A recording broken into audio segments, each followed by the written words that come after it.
Welcome back to the Powerful Nerdcast, the one podcast that no one is watching, but you're watching it today. I'm Corey, and of course, joined with me is my good friend Christian. Hey, Internet. How's it going? It's good to be back. I'm just excited that we're doing a podcast, Corey. I'm glad that we're putting something on the channel. It's been a minute, and I can't tell you how happy I am that we're going back to a podcast, because this is one of my favorite things that we used to make. Exactly. And as much as I miss the anime reviews, us just hanging out and chatting is something that actually brought our channel together in its zenith, was the us, progenitor of Ace Guru, so to speak. Yeah, as us just chatting and having a good time. And this year has been pretty crazy for us. I don't know how much you guys know, but we have a video production company called MTech Pro Media, and we've been very busy with that this year. We've gotten a bunch of cool new clients and done a bunch of cool new things. And we got a bunch of cool new things that we're doing before the year's over. We're going to Chicago. We're going all over the place. And I have a few fun things that I'm personally doing this year, but that's not what we're here to talk about. What we are here to talk about is some cool stuff that's in the nerdy world that we have consumed this year. We'd love to discuss with you guys, our audience. One of my favorite movies this year, Deadpool. Deadpool and Wolverine. Yes. I mean, no doubt. We saw it the weekend it came out. It was one of the most hyped movies of the year. Probably the most profitable movie of the year. Yeah, and it was rated R, so it had a lot going against it, because rated R movies have a limited audience, so, it's always kind of a risky move to make a rated R movie. But I will say it's very obvious when Ryan Reynolds sat down to make that movie, he didn't want to make a movie with a message that we're kind of seeing so much. He didn't want to switch some of the characters to female or anything, or change their race or gender. All he wanted to do was make a great movie that the fans would love. Exactly. And I think they pulled that off pretty well. It was a great movie. Some of my favorite highlights are Nice Pool getting killed off. That's one of my least favorite characters. Just another variant of Deadpool. Yeah. It's kind of like this hippy-dippy version of Deadpool. Yeah, the yoga instructor of Deadpool's. And obviously, Wolverine was great. He got the suit, the yellow and blue suit. To me, that was my favorite thing about the movie. It's something that I've been wanting to see for the longest time since I was a kid. I've always really loved Wolverine's outfit, and I've always wanted to see it in live action, and they just never really done it. They just always sort of kept them in sort of the black jumpsuits. Well, they also had, him, what was in the post-credit where he opened the suitcase and it was there, but they never actually had him in it. In fact, I think that was even just a deleted scene. They didn't even straight. Oh, there was a deleted scene. It wasn't even a real thing. Exactly. Yeah, so there was that. And then, overall, I just thought it was a really enjoyable film. I thought the ending was a little rushed. It's sort of they're hey, we got to wrap this up. But the beginning and the middle were great. Hey, at least it didn't have a sky beam in it. It actually had some real stakes for the overall Marvel universe in general. What and of course for that? What is sky beam? Every major tentpole action movie, whether it be superhero or some major franchise that's been brought back from the dead. Yeah. A lot of these movies always end with some massive beam of light shooting into the sky. Okay. And being the final MacGuffin. We got to turn that light off or things are just going to go to crap. I get it. I'm glad it ended on something a little different. I wasn't in love with the villain of Deadpool and Wolverine, which is basically the sister of Charles Xavier, which is a real super deep cut kind of character. Yes. But still, the entire movie really was about Deadpool and Wolverine, and of course bringing a lot of reverence again to Hugh Jackman, because he's the only guy who has played this character in live action for the last 24, 25 years? Yeah, it's kind of crazy. It's been that long. Exactly. And I feel I always feel the first X-Men and the first Spider-Man kind of kicked off this whole superhero push, because they were the modern early versions of what we have now. Exactly. Before that you had other superhero movies, but they weren't really that good, or they didn't get as much momentum around them. Well, you kind of had the Blade series. Yeah. But that sort of tapered off. And speaking of Blade, and by the way, we're talking about this movie months after it's come out and has broken all manner of records, so I think it's okay to talk about spoilers. Yeah, we're going to talk about spoilers. There were so many cameos in this movie, and I like that you actually brought up how X-Men and Spider-Man sort of started this thing. Yeah. This movie was kind of a love letter to all of those early 2000s superhero movies, which sort of started up this trend in general. And it was also sort of the final goodbye to a lot of them, in particular the ones that were produced by 20th Century Fox. Yes. And that's why this movie was so fun to see, because we got to see a lot of these characters that we just haven't seen in a long time. I mean, Wesley Snipes' Blade showing up, to me, that was my favorite cameo of the entire movie. When he walked on screen, I don't usually get audibly loud or move around when I see a movie in theaters. But, I, threw my hands up. I was in disbelief. My jaw was on the floor. I was just wow, they're really doing this. And it was at that point of the movie, I was oh, they can do whatever they want. I wasn't that crazy when I saw Elektra. I was oh, that's kind of a fun, cool back in the day cut, but I was like, that character didn't mean anything to me, and I think her movie that she did solo flopped. I completely forgot that she even had a solo movie. Yeah, it flopped. And then when we saw Channing Tatum as Gambit, I was like, immediately, because I knew the backstory that he wanted to play that character and almost got a movie where he got to play it, and he was really excited about it. And I was like, oh, this is really more about Channing Tatum walking out on screen saying, like, look, I pulled it off, finally. What'd you think of his accent? Yeah. Oh, well, his accent was horrible, but I did some research, and I found out that he is from Louisiana. There you go. And he is very good at hamming up that accent. And he sounds qualified. I mean, the fact of the matter is, if you look like at any like old X-Men cartoon or something like from the past like 30 years, whether it be the original one or like X-Men Evolution or any of those other futures, Gambit always sounds kind of corny and cheesy, and like he's doing an impersonation of like a Cajun person. Yes, it obviously is a voice actor trying to figure it out, but they're giving him corny lines to say. And I just thought that Channing Tatum killed it. He had the confidence. The costume looked kind of accurate, but also dumb in real life because he has that dumb like neck things. Yeah. He can't like move well, Yeah. And that's just, it's from the comics, but at the same time, sometimes things look goofy when they translate to real life, just like you could have said, Wolverine's costume would have looked weird in real life, but it pulled it off. Exactly. This movie really embraced the comic book outfit. Absolutely. And I really want to thank Ryan Reynolds for that personally, because like he's the one like who started it. Like before Ryan Reynolds and Deadpool, there really weren't, I think, any other superhero films which had like the mask with the white eyes. There never were. And also, before there was Ryan Reynolds and Deadpool, there was Ryan Reynolds as the wrong Deadpool. Exactly. So he sort of understood that, hey, we got to just commit to this and we'll figure it out. And also, I thought Wolverine was really subdued throughout most of the movie because he's kind of a tough, quiet character. And they didn't try to make him match Deadpool's energy. They're like, well, I love that Deadpool's energy is going to be Deadpool's energy. Exactly. But it did tie into the fact that this is an old, tired Wolverine who has been through hell. And Logan-esque. Exactly. Wolverine. And of course, this is a different version of Wolverine than we've ever seen before. Again, establishing we're basically in the multiverse at this point. This is a version of Wolverine who's down on his luck. All of his friends are dead, and he pretty much has nothing left. But yet, he's so important still to being they call it the anchor of his universe, where Deadpool actually exists. So that's why it's so important.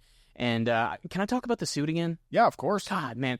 So before the movie came out, of course, they had trailers and promo images, and they were showing, I know where this is going. Wolverine in his outfit. Yeah. And I loved it. I was like, oh, thank God, we're finally seeing like a classic one. I'm more of an 80s Wolverine guy. I like the brown and orange, but I still love the yellow look. So I was just happy to see that there. Brown and orange made an appearance. It did. Yeah. And I did like that they did, and not to mention a bunch of other ones. And some really great deep cut cameos that I know hardcore X-Men fans love. Because they literally copied famous comic book covers. Exactly. I love it. But I was so worried throughout the whole movie that we were never going to see him in the actual mask. And like towards the last half of the film, we get this big, huge scene where Deadpool and Wolverine are going to team up against a bunch of variants of Deadpool. Yeah. And I can't believe they pulled it off. Yeah. But they use a Madonna song to bring Wolverine in and put on his mask. And it's like the most badass thing ever. It was one of the coolest scenes of the movie when they had their big fight through the bus and everything. So great. Obviously, CG character models towards the end as they burst through the the window. Great freeze frame shot though. Yeah, good stuff. Like something straight out of the comics and just so perfectly Wolverine.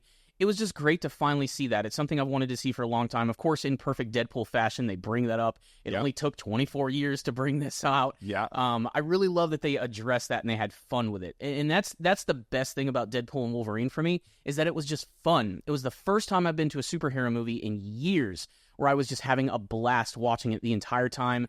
I didn't have to think about it too much. It was a simple, well-executed movie with some fantastic action scenes. And it's all about Ryan Reynolds and Hugh Jackman. Like this, it's very clear that Ryan Reynolds has a lot of respect for Hugh Jackman for what he's done. It practically made him want to be a part of this superhero universe. And I love that there's this scene towards the end of the movie, which I swear every time I've seen this clip, I think Ryan Reynolds is being 100% sincere when he's talking to him. He has tears in his eyes. He's like, hey, you were always the best Wolverine. And I've been waiting a long time for this team up. I feel like that either that wasn't in the script, or if it was, Ryan was actually getting kind of choked up about it. Yeah. And I'm curious for the future.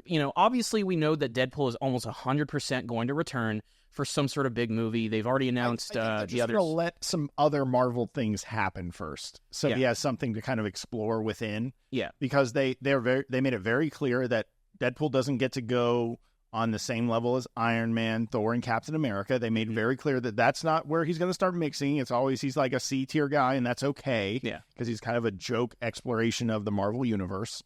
And I'm they were trying to get Robert Downey Jr. for the Happy scene. When he came and met with Happy and asked to be on the Avengers. Yeah. He was supposed to be in the room, and then Robert Downey Jr. turned it down. Obviously, we know now because he was going to do Doctor Doom.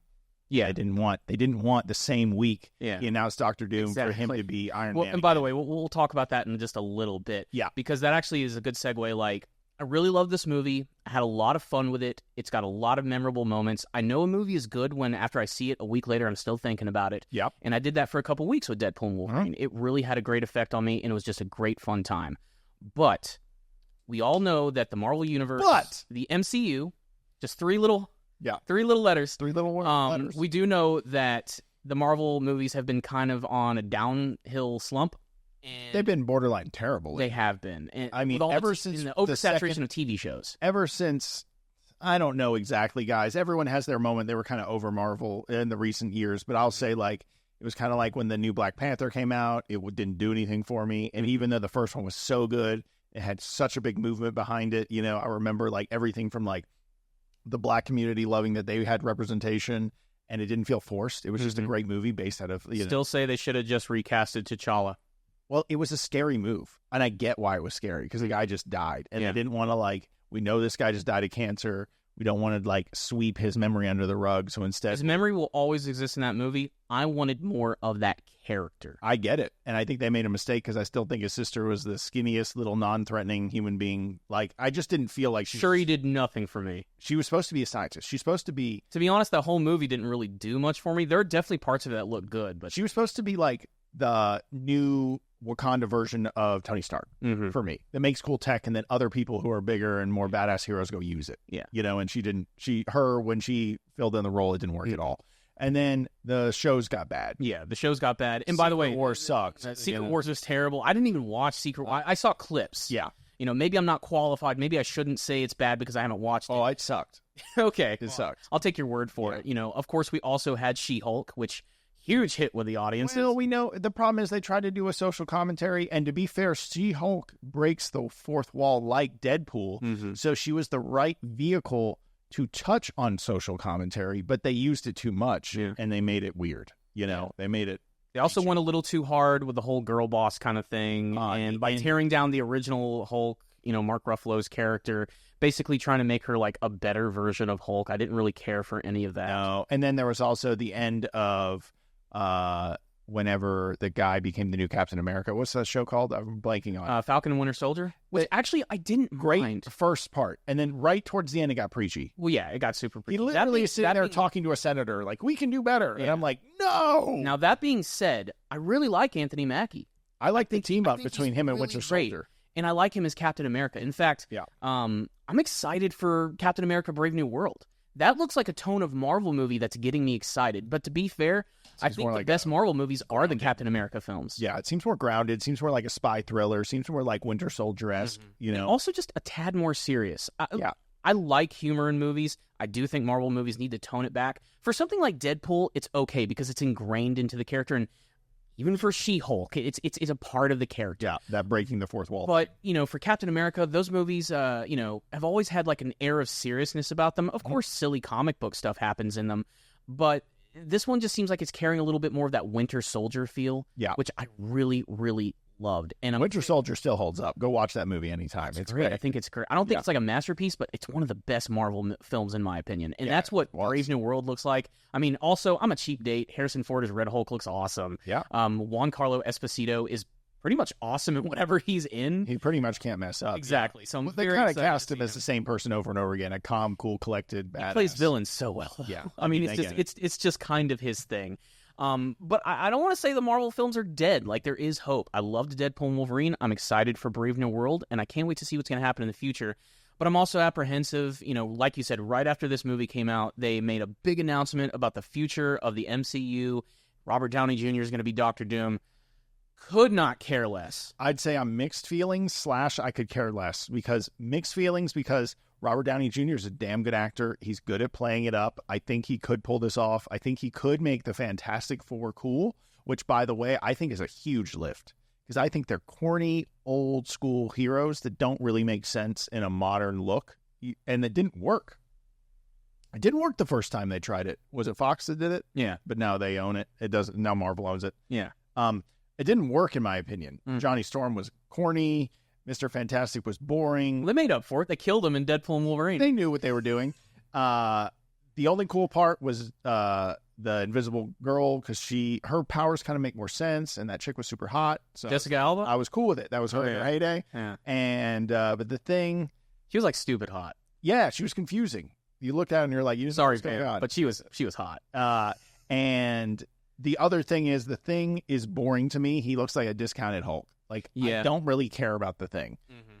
So I'm like, let's see how you pull this off. Making the villain a badass might work, or a great actor as the villain might be interesting. And I like that they're leaning into, like you mentioned, that they're kind of like this old school kind of superhero team, kind of retro. 40s, 50s feel. They seem to be sort of like setting it in the 50s in like some sort of alternate version of the Marvel Universe. Okay. And ultimately, I think those things are going to connect by the end of it. And you got Pedro Pascal playing Mr. Fantastic. You got some good characters. You got Eddie from Stranger Things playing the Human Torch. Yeah, I'm not super familiar with whoever's playing Sue Storm and the Thing. Yeah. But I'm excited to see where all that's going to go. They're bringing Galactus, who thankfully is not a cloud. He's going to be a giant human who eats planets. Okay, cool. I think that's really cool. I love that they're finally leading into the silliness of what comic book movies need to be. They don't need to be linked to reality. They just need to be linked to their source material. Exactly. They need to be. And that doesn't mean that, comic book movies can't be grounded and try to find some form of realism.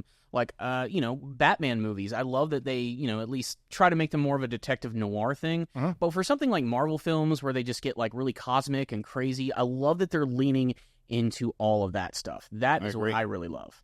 Yeah, and I think that it's just an interesting time in movies. I feel like we're literally in the middle of the pivot where the social justice movie, warrior kind of movie, like the girl boss thing is like dying off because it's made no money. This is the year the modern audience died. Yeah. Like, if there's one thing I want to segue into, Snow White?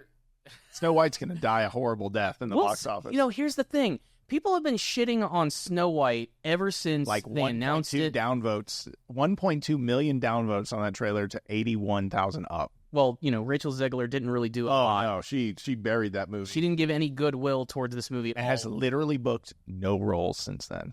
I wonder why. Because no one wants... I mean, what else has she been in? She's tainted goods. Well, no, she was in... She was in Steven Spielberg's musical of... West Side Story. West Side Story, which I never saw.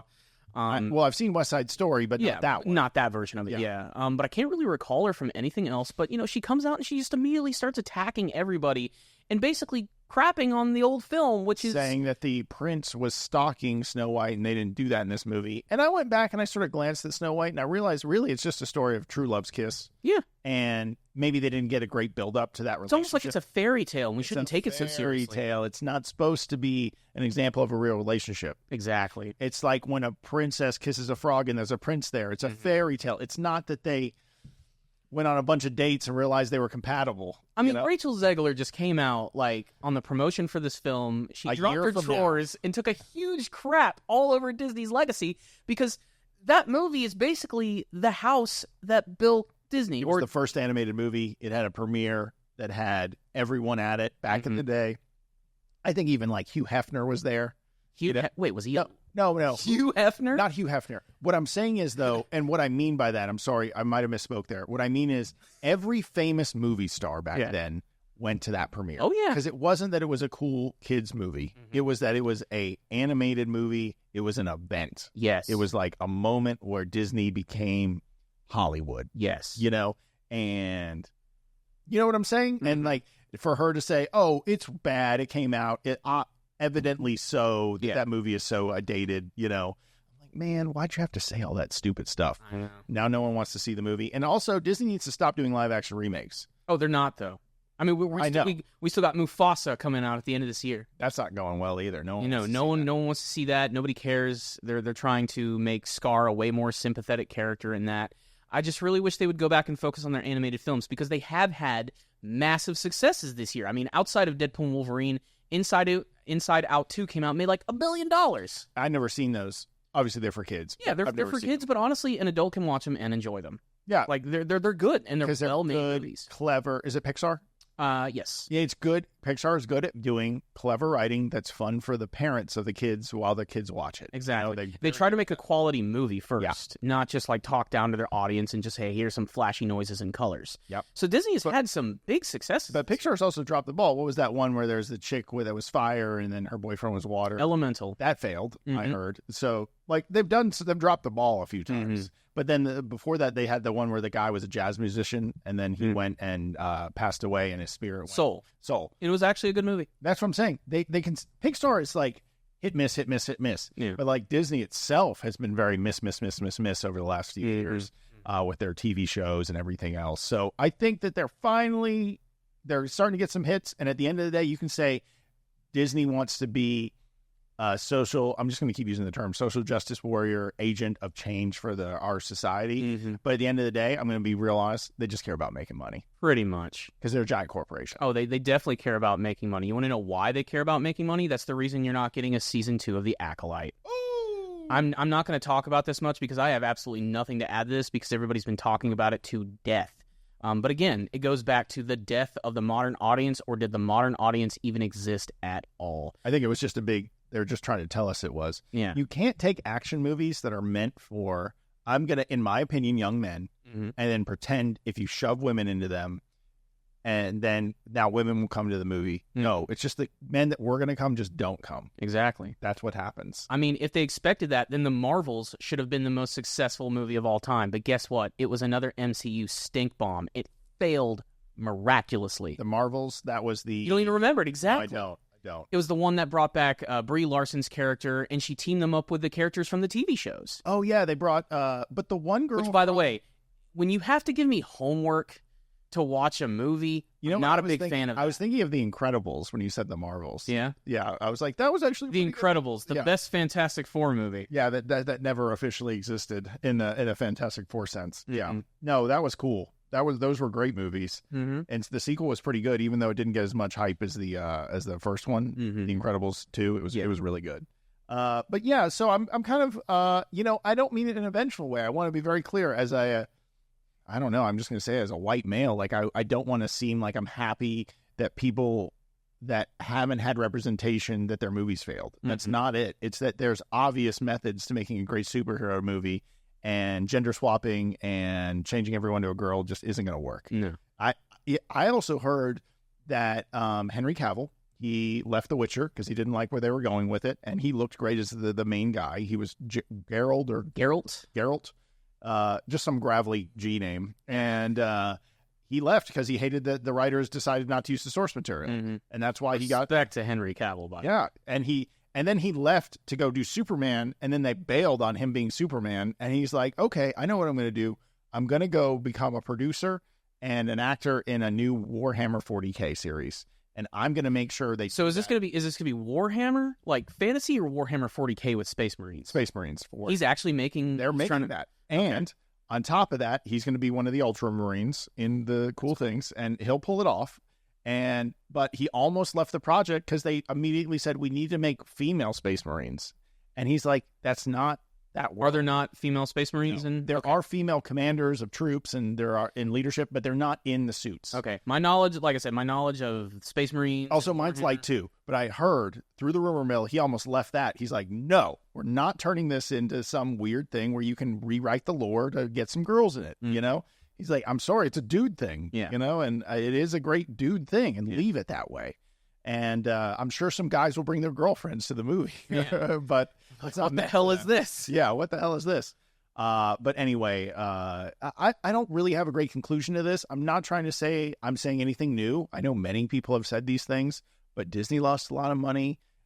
These shows lost a lot of money. They hurt probably Disney Plus subscribers. They're hemorrhaging money. Yeah. It's because they didn't put out quality stuff that was based off good good source material, and now they're having to pivot, and silently behind the scenes, I bet they're firing all those woke, pink-haired producers and getting them out of there. Pretty much, yeah. Like, they need to be... They also need to, they need to vet all of their actors on, look, whenever you're doing press or something, you can't talk bad about the audience, you can't say bad things about them, because it's going to end up biting you in the ass. And that's what happened, with The Acolyte.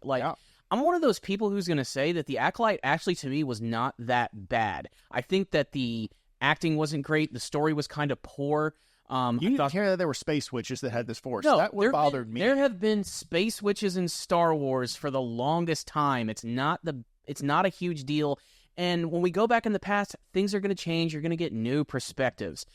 What happened, unfortunately, is that the main actor of the entire show decided to, again, attack the audience when everybody was hating on this show. Amanda Stenberg, who went out and made this stupid music video hit piece, basically ha, gotcha. And it was absolutely one of the cringiest things that I've ever seen. But I have heard of it. God, it's so bad. Whereas you have other actors in the show, like Manny Jacinto, who played the main villain of the entire show. He had class and poise when it came to doing interviews and talking about the show and not saying, why? Screw this audience. Because he knew he was lucky enough to represent a small portion of Star Wars. Mm-hmm. I'm assuming this. I don't know. Yeah. And he did it with grace and elegance, like you said, and he understood that he was lucky to be there and that his time would be limited in Star Wars. Exactly. No one else is going to be Mark Hamill ever. Never. That's just not how, no one else is going to get to be Luke Skywalker. No. That moment's gone. Mark Hamill even warned us when he was rejoining Star Wars. He's like, it's not the Star Wars you remember. I even don't like some of the things my own character. But boy, when they drove that dump truck full of money up to my house, I just had to say yes. I had to drink the blue milk and be a hermit, Jeez. The point is that they're figuring it out. Exactly. But they went hard in the wrong direction for a minute, and now they're bringing it back. And I think in 5 years from now, we'll have some cool movies to look back on. Absolutely. So I'm very excited about that. One movie I want to talk about very briefly. When I say movies, I should say shows, streaming series, whatever. Yeah, streaming shows or movies, all that stuff, miniseries. I love when a character is written well, and I can't think about the fact that they're either male or female or a certain gender or race or anything. One of my favorite movies this year, and this is going to blow your mind because I loved Deadpool and Wolverine, and I loved all this other stuff. I really loved Furiosa. Yeah, you told me about that. And that movie did terrible. Yeah. And a lot of it was because it was the same old shtick. Like, when it came out, a lot of people were like, oh, this is a girl boss movie. And I'm like, did anybody watch Fury Road? Fury Road, one of the main characters was Charlize Theron. Yeah, Charlize Theron. And she was great as that character, and I didn't even, think about it. And I only watched Furiosa for, the first time, 2 weeks ago. It's fucking awesome. And the other thing, in Fury Road, she may have been, have girl boss traits, a female that's very powerful and is doing things. But she was also saving those women, and they were weak.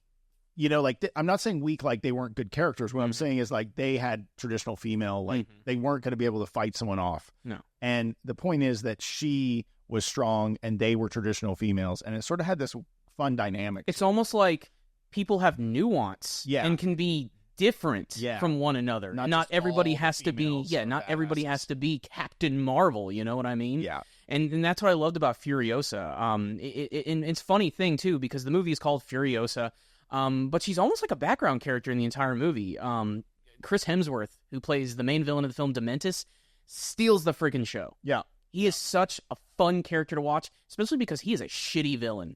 He's so bad at what he does, but man, he chews the scenery the entire time, and it's very obvious that George Miller and his team that have been making these movies since the 80s, they were just having a really fun time yet again, and it was very different than Fury Road. It had more slower moments. It wasn't just a giant, long action scene.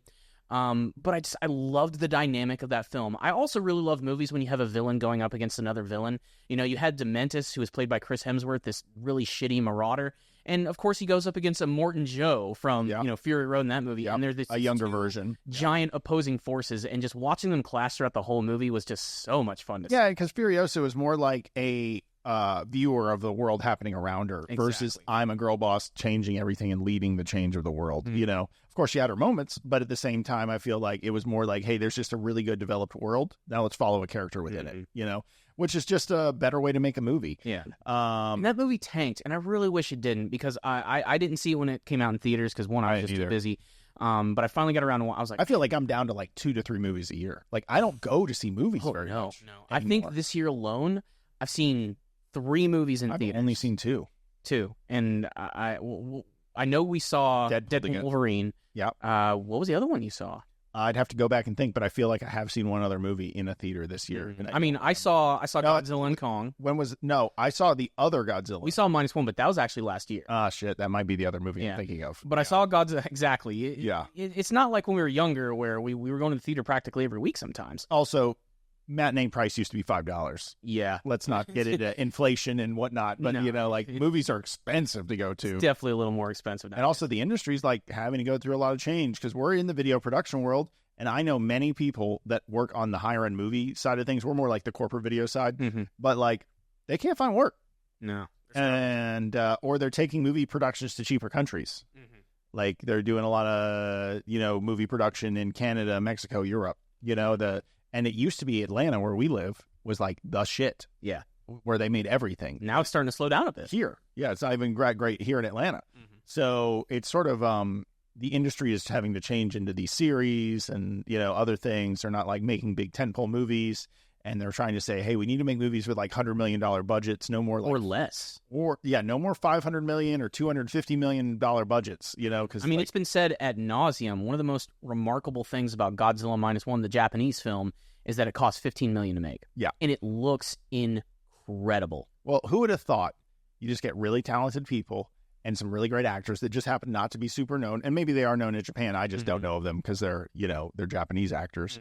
And you just make a really good movie. Exactly. You know, it's not that crazy. You don't need all the money to make something crazy looking. You know, you just need a really good game plan, someone that can lead it, a director and a producer that understand what they're trying to achieve, and then get great actors that really feel lucky to be there. Exactly. And don't feel like they're doing some social justice shit. You know, they're just there to make a great movie and talk about it. You know? Exactly. And, you know, the only other issue I do have with a lot of movies nowadays is just the overabundance of either being a sequel or a reboot or, you know, nothing original coming out.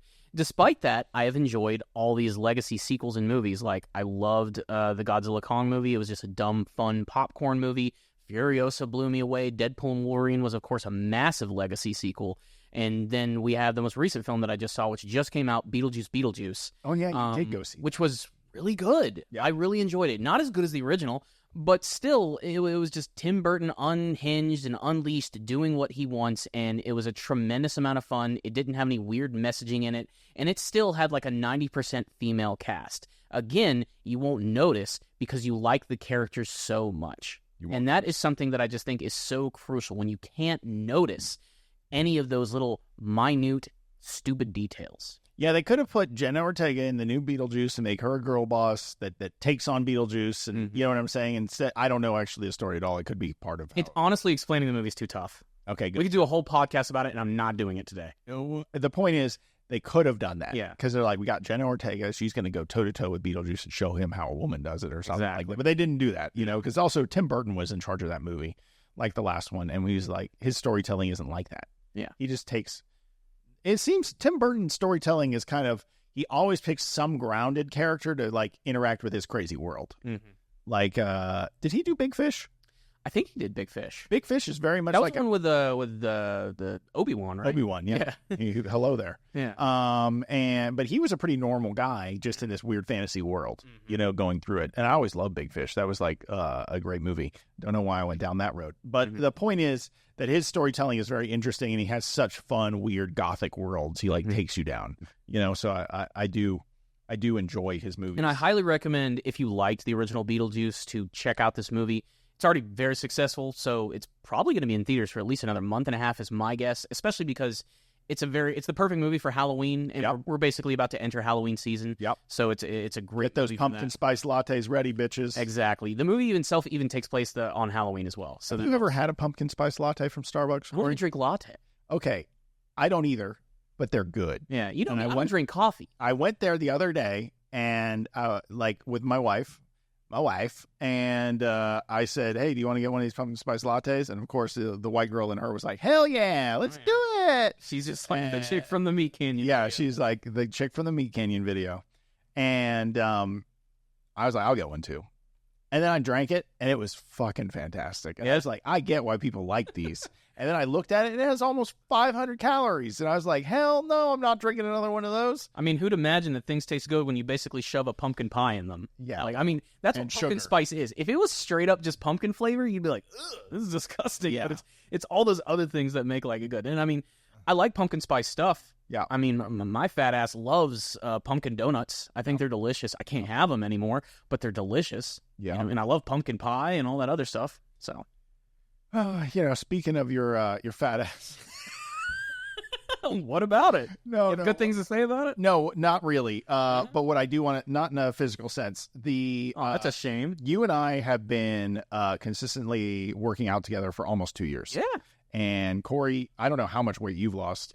For longtime followers, you should be able to tell Corey's a lot. Look at one of my old videos from like 6 years ago, and then look at me now. He has a neck now. I have a neck. He used to just be round head. I remember that like a year and a half ago. My girlfriend's just like, "Oh, I can feel your neck." I'm like, "Thanks, babe." Yeah.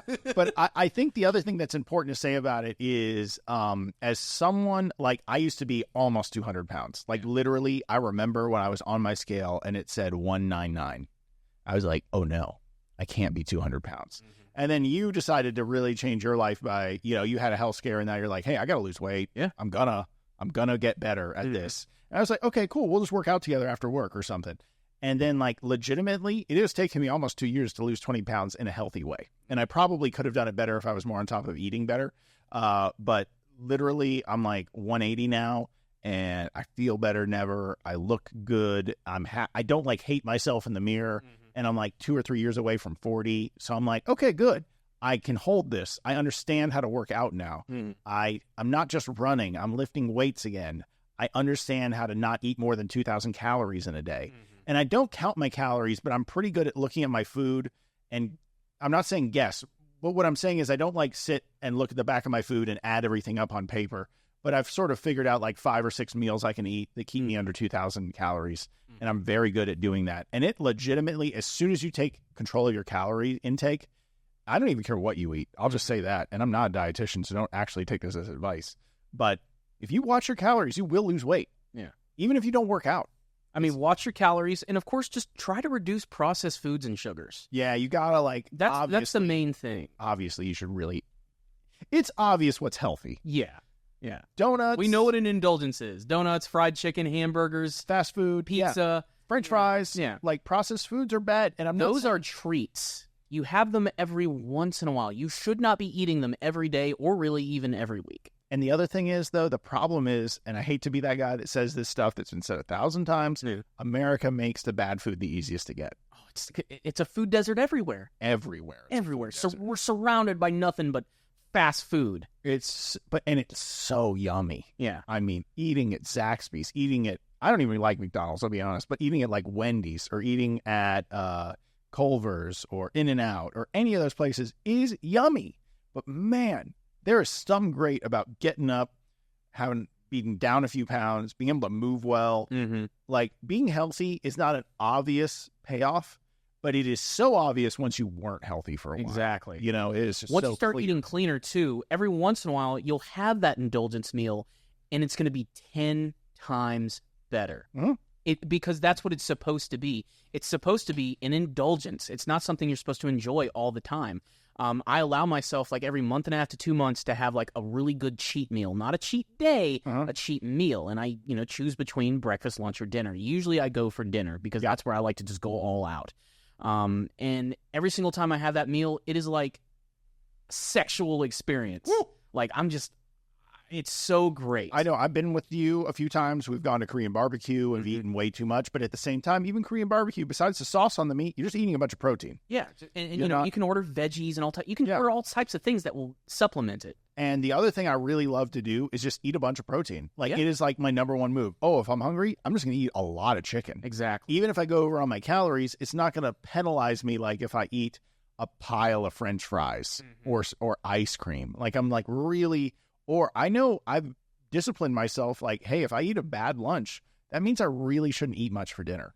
It just isn't going to add up to helping me lose weight over time. Yeah. And I think now that I'm at 180, I want to get down to 170 and see if it's sustainable. Yeah. It'll get to a point where it's not sustainable to be that light. And also 170 was like my high school weight. And I think it's kind of cool to like be at You're the same almost weight. there. Yeah, I'm like within 10 pounds and I know how to get that weight off again.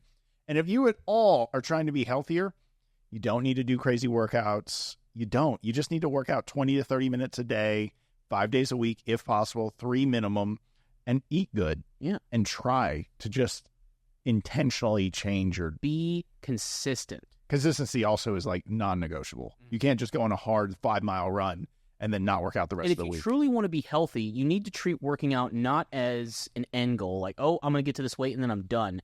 You need to incorporate it into your life. Like for me, working out is not like I'm doing this to reach a goal and be done. This is just my life from now on. Like I'm doing this to prolong my life so I can live as long as possible. Until my legs shut down, I will not stop working out. And also, as I've gotten older, I'm not going to go into the details here, but I lost a friend of mine in February, and he did not take care of his health at all. It's not a judgment against him. But when you hit like 50s, 60s, 70s, and you choose not to be healthy your whole life, and you go into your later years... When you hit your 30s... Things start falling apart. Things start falling apart, man. Yeah, and you have to say... And also, guess what? There's no fat 90-year-olds. They're gone by then. It's a hard truth of life. If you are big and you go into your late years, you won't last long. And I see the difference. Like my dad can still run with me.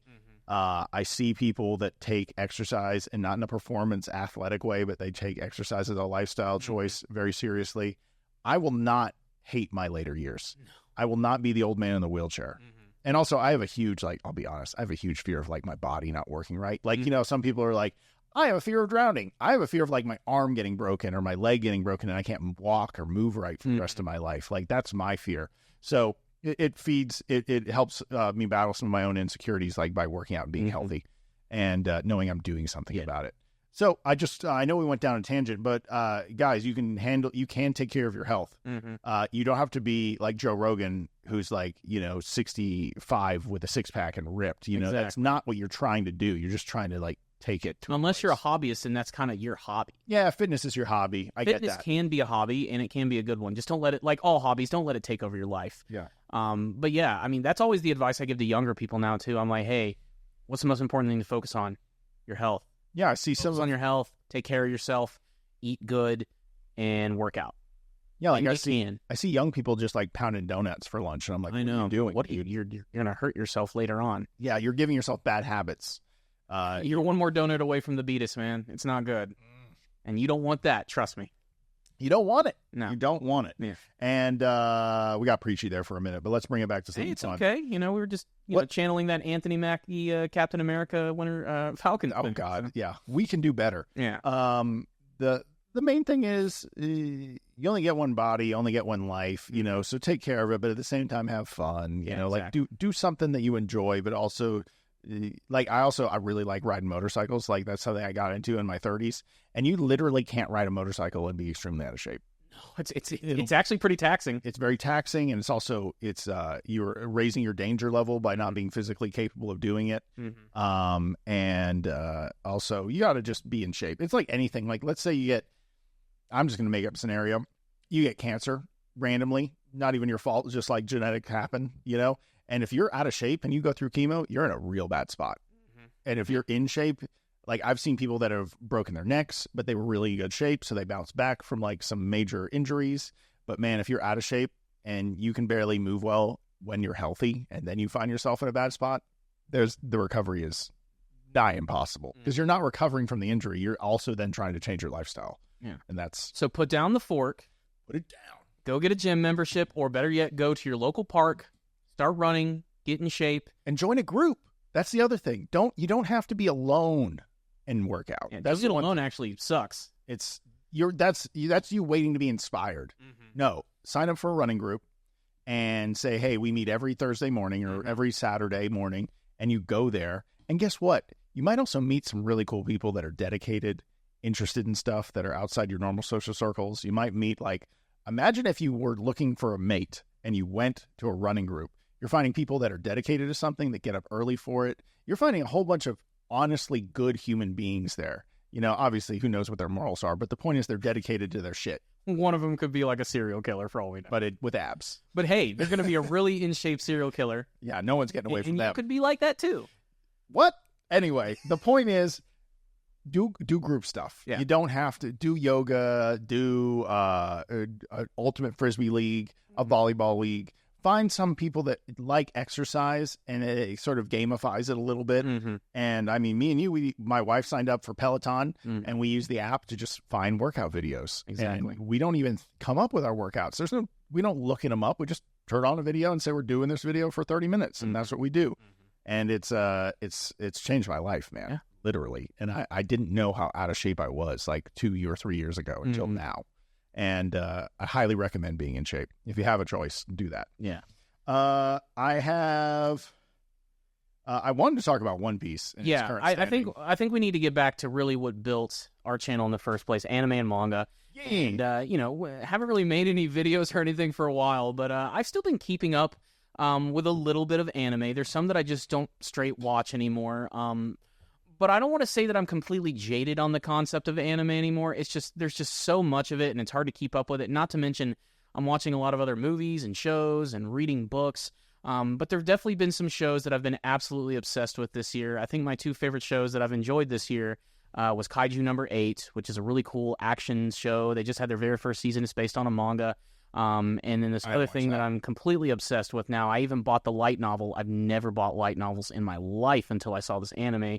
I'll get up so you can talk about that because I got nothing to add. Well, it's Mushoku Tensei. I'm sure somebody in the audience knows what it is. It's also kind of a controversial anime series for the most ridiculous reasons possible, but I've been obsessed with that one. But we've still been keeping up pretty heavily with our One Piece manga. One Piece. Which is, I guess we've been saying this for the last couple of years. It's in its final saga, and it's still going. But both the anime and the manga have been doing pretty exceptional. I mean, in anime form, they're still in the middle of the Egghead arc. Well, I think as soon as the last arc ended, Wano, yeah, it's like the whole series has changed in a big way. And I don't mean like our characters that we love are changing, but what I mean is the whole series is zoomed out, and now you constantly are seeing world events happening. You're not just following the crew too much anymore. That used to happen a little bit throughout the other show. Now it's like we're constantly jumping. Like we're practically following Blackbeard's crew the whole time.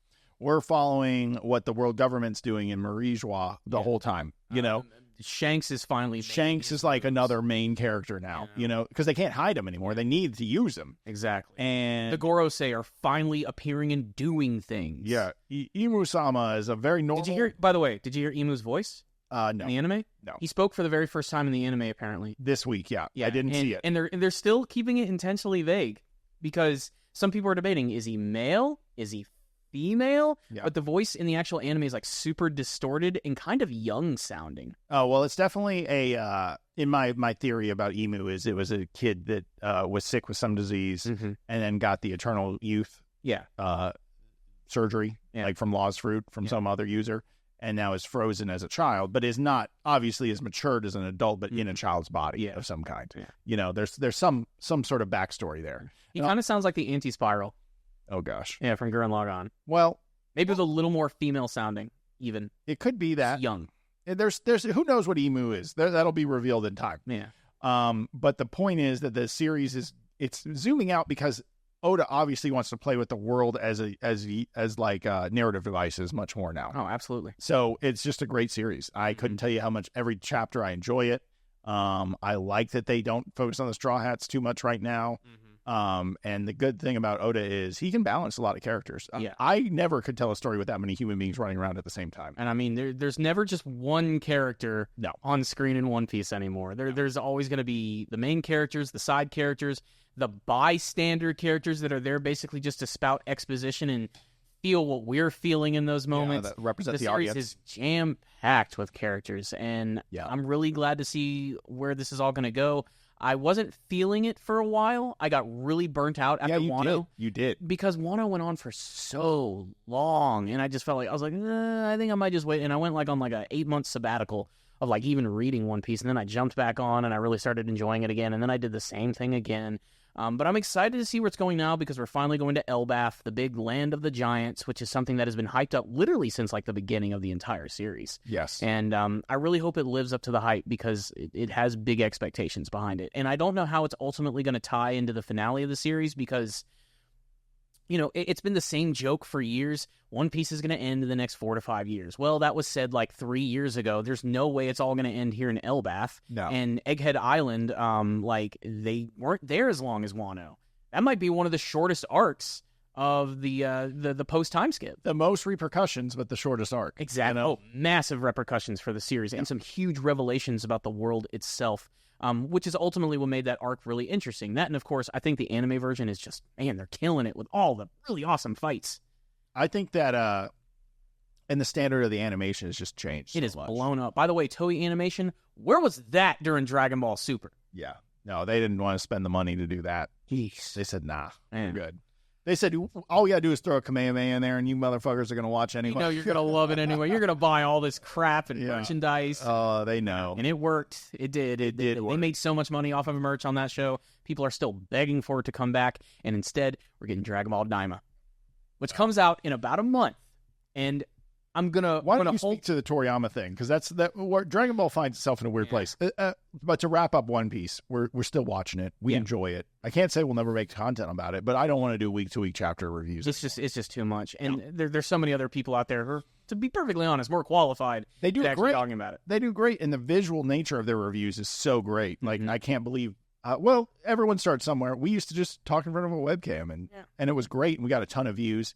But now people have sort of elevated that art of the review a lot. I mean, you can make your whole living simply just around One Piece at this point, if you want to. What a risky move, because the series will end eventually. At some point. And that's what I'm waiting for. You know, ultimately is, I want to just see the end of the series. Yep. I'm ready for that big reveal of what One Piece is going to be. I've said it many times before. Once that gets revealed, the world will stop for a week. It's going to be absolutely insane. It's also going to kind of take the piss out of some of the other things that are coming out. Like there's the remake of the anime they're working on made by Wit Studio. And of course there's the live action show, which is it ever going to get here? Like, are we really going to see like the Kaido fight in live action with the dragon and the like are they really going to get that far, do you think? I have no idea. I think the live action show dies off before they get there. You think so? Yeah. And I'm not saying because I liked it. You didn't. Yeah. I thought I had the right spirit, even though it's goofy in real life. Yeah. I get that. But I have to say that, like, or how are they going to do the Gramp shit when he invades, you know, the pirate island with the boat flying? Dude, there's like 30 other moments. Like, how are they going to do this? Like, are we going to have Sanji fighting against a half-man, half-brachiosaurus in live action? Like, or Zoro fighting against a giraffe man? Exactly. Like, how are they going to do that? How are they going to do Chopper? We'll see next season. We are, and they're gonna do it. Like they're already working on that season too. So while I don't love that show, I'm very curious to see how it's actually going to end up looking. I'm excited to see how Crocodile looks. Yeah, Crocodile's he has a lot heavy CG element to him, you know, with all the sand, all the sand. Yeah. So we'll see how all that works. But One Piece is awesome. We love it. We just can't talk about it every weekend. Exactly. It's not our thing. And then Dragon Ball. So this, of course, has been a huge year for Dragon Ball. Unfortunately, the passing of Akira Toriyama, which was unexpected and shocking. And this was all happening during the production and eventual release of this brand new show, Dragon Ball Daima, which has been met with an interesting response from the fan base. It seems to be pretty much split down the line. There are people who are super pumped for it, and they're like, hey, this is going to be Akira Toriyama's final work. Let's respect it and enjoy it and see what he wrote, because this is from the man himself who created arguably one of the most influential shows of all time. And I don't know how to feel about Daima. I need to watch it first. I think that's it's the thing. Dragon Ball content, like Dragon Ball superheroes. Exactly. It's just content with the characters you like. I am not probably going to watch much of it. What I am going to do is wait for the next season or the next arc, whatever they want to call it. And that's what I care about. And I think I'm not in a minority saying that. I just want the canon stuff. Yeah. But to be fair, the movies were never canon, but they were great. Yeah. And Akira Toriyama never was involved in the movies. No. He just created some of the characters, like design-wise, but then he's like, I'm not writing the story. You know the rules. So the writers knew the world. Yeah. But then they created storylines within it. And some of those movies are great. They are. So and they feel like Dragon Ball Z movies. Exactly. So they don't necessarily fit into the timeline or anything, but like just turn your brain off and enjoy some cool fighting for about an hour.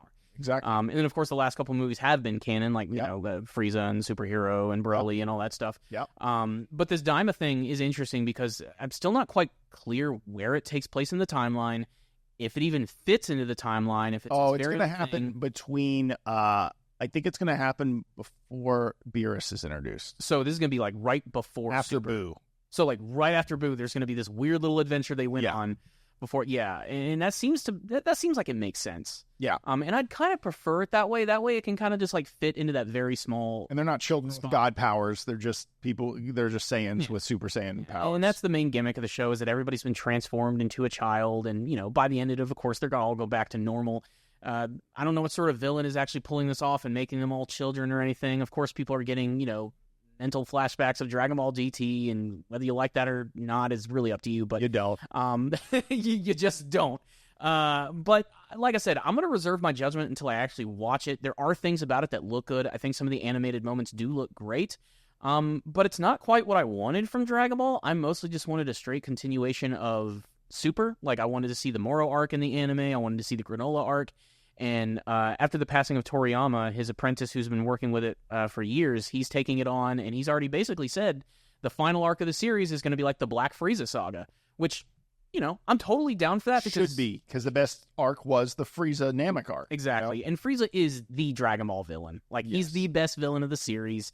It makes perfect sense to end it with him and do something really big and grandiose. So I can't wait to see when the manga actually returns. But for now, Daima's going to come out, and people are either going to love it or hate it. I don't think there's going to be any in between with it. I don't think there's going to be much nuance to it. It's going to be like also, GT. I didn't like superheroes. Or not, what was it called? Dragon Ball, dumbest title ever. Dragon Ball Superhero. Anyway, I didn't care for it. I loved the idea of it. Like, hey, we're just going to find a way to do a multiverse Dragon Ball show and just get the coolest characters to fight other cool characters. Yeah. And on paper, that sounds awesome. It does. But it's not that great of a show, in my opinion. So, I don't know. I feel bad saying that. By the way, I did love Superhero. Yeah. I still stand by that movie. I think it's actually... Oh, you mean the Gohan Piccolo? The Gohan Piccolo movie? Yeah. And you want an even more controversial opinion? Yeah. It's my favorite part of Dragon Ball Super. Better than the Tournament of Power? Yes. Okay, you're wrong, but you're allowed to Look, have your I opinion. like the Tournament of Power because it was just, it was a big, greasy, delicious cheeseburger. It was just a bunch of fighting and cool characters and Ultra Instinct and Jiren. It was awesome. Yeah. Don't get me wrong. I loved it. It wasn't a masterpiece. But something about Superhero just really grabbed me a lot. One, I just liked that it was a Gohan Piccolo movie, and more of a Piccolo movie than My favorite part of that movie is the way Piccolo holds cell phones. That's it? That's my favorite part. They just really, he's still an alien, guys. Yeah, he doesn't understand. He doesn't understand earthly things despite living here this entire time and, basically living with Gohan at this point. Yeah. But it is funny. I do like that. And again, it was like a Piccolo movie, which I loved. And then Gohan came in, it was awesome. And all the other side characters came in and helped and saved the day while Goku and Vegeta were just off training and we barely saw them in the movie. Yes, it was good. It showed that the other characters can be just as fun. The other good characters. A Yamcha movie no one cares. I want a Yamcha movie. I want a Krillin arc. I want Tien to come back. I want all those characters. I want a freaking Yajirobe thing. You're on your own. I'm a weird guy, though. I would love a Vegeta-only movie. Yeah, I totally be down for that. Just I want Vegeta to be the guy who finishes off a main villain in an arc. Yeah. I still say, I don't know how the series is going to end. Yeah. I would love it if somehow Vegeta is the one who kills Frieza. Yeah. What a great subversion of building up to this big finale. Vegeta deserves to kill Frieza. He should have that one time, and then Vegeta dropped the ball and, he blew up. They're going to have to make sure, by the way, that I think when Frieza gets defeated, they're going to find a way so that he can never come back. Yeah. They're going to Zeno erase him from existence. Yes. Because they have to. We can't let this guy keep coming back. He only keeps making things worse every single time. I don't know how they will not turn good. He will not turn good. We have to get rid of him. Frieza's going to kill Beerus. That's probably going to happen, and then he's going to figure out a way to steal Zeno's Which means, power. Of course, the Supreme Kai is going to die because they're connected. Yeah. And that's going to cause a lot of turmoil. And the Grand Priest is going to come in, and they're going to have a cool fight or something about Priest that. is going to find a way to kill the gods easily. Yes. Like, he's going to do that. And then he's going to find a way to usurp Zeno's power. Well, he's going to take over the entire multiverse of Dragon Ball. He also has the ability to understand how to use the Hakai powers, the destruction powers, because he's survived a few interactions with it, and he's way more powerful now. There's just a few things that's going to happen. And look, if you just essentially do a retelling of a Namek saga, but in a larger galaxy multiverse scale, I'm fine with that. Yeah, I'm hoping for a big, giant, intergalactic multiverse war against Frieza and his crew.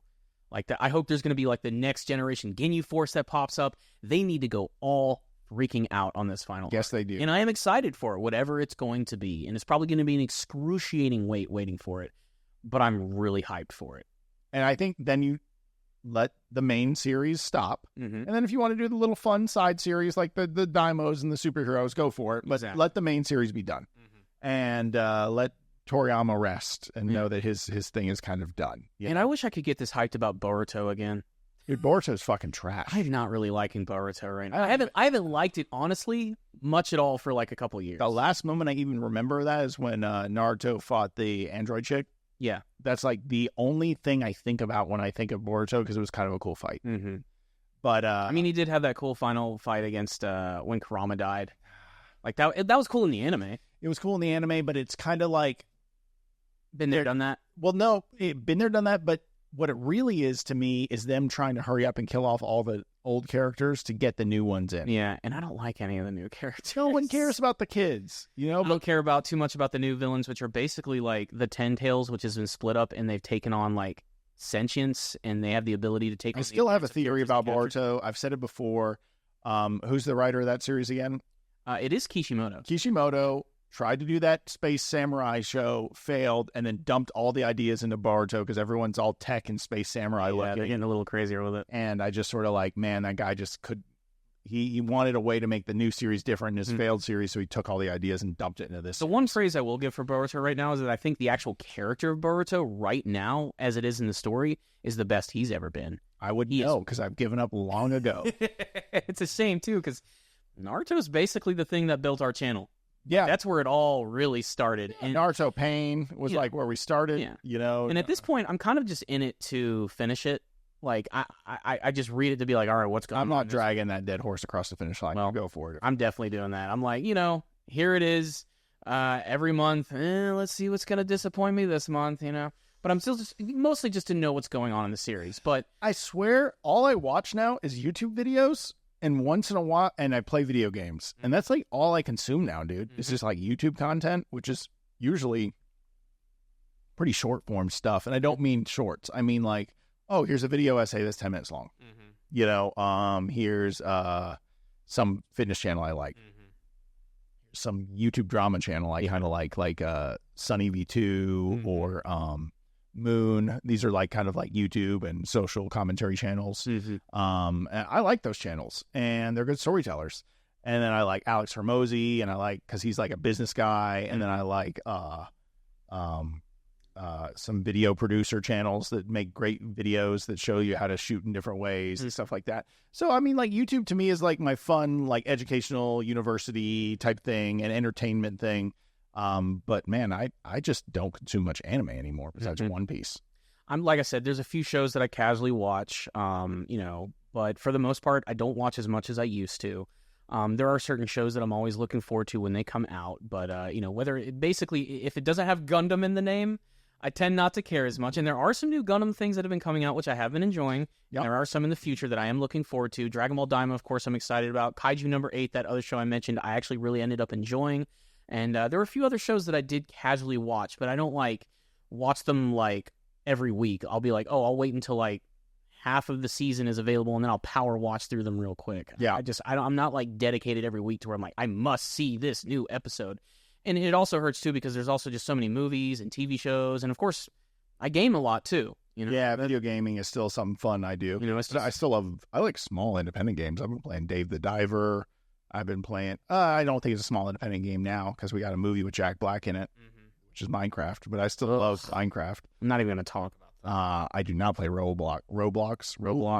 I don't know what that was called. Jack Black in the new Roblox movie. Because he's in every video game movie now. Whatever. I don't. Well, he sung Peaches and everyone loved him. He was good. He was good as Bowser. Yeah, because it was just his voice, and you didn't see ridiculous giant bearded Jack Black playing Steve. It was nothing like. They're like, put a blue shirt on him. We're good, and it's Steve. Whatever.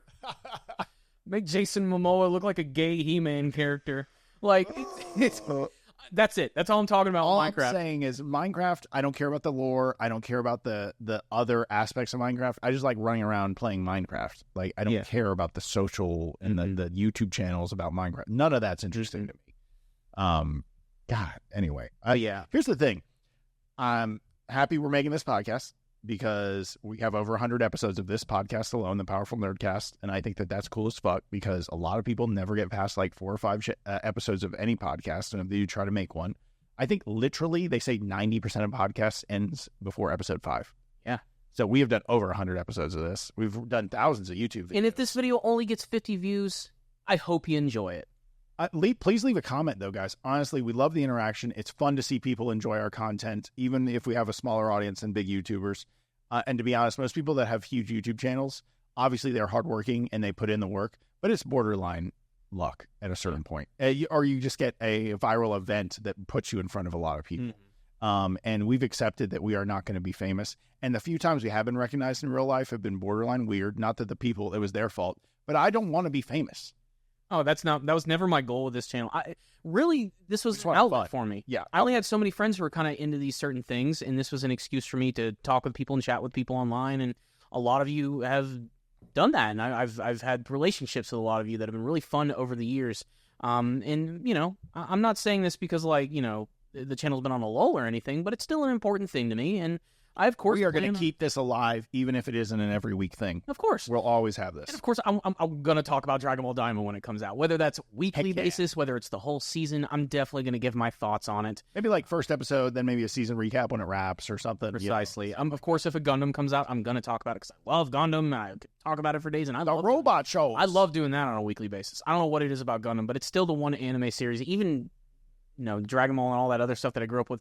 Something about Gundam I love that show. I get it. Yeah, Gundam's a lot of fun. It's just something I'm very passionate about. We'll do an arc video about One Piece, or we'll do a One Piece update once in a while. You know, I mean, I know once we get to like next week, One Piece is going to be revealed. Yep. You know we're going to talk about it. Like, there's just no way that we're a view hoe, and we want some of them views. Oh, of course. Of course. But guys, like I said, just videos will come out when they come out. But if there are things that you guys would like us to discuss or talk about, make discussion videos, do podcasts about, leave us your suggestions because we'd love to hear them. We'd love to discuss that stuff with you.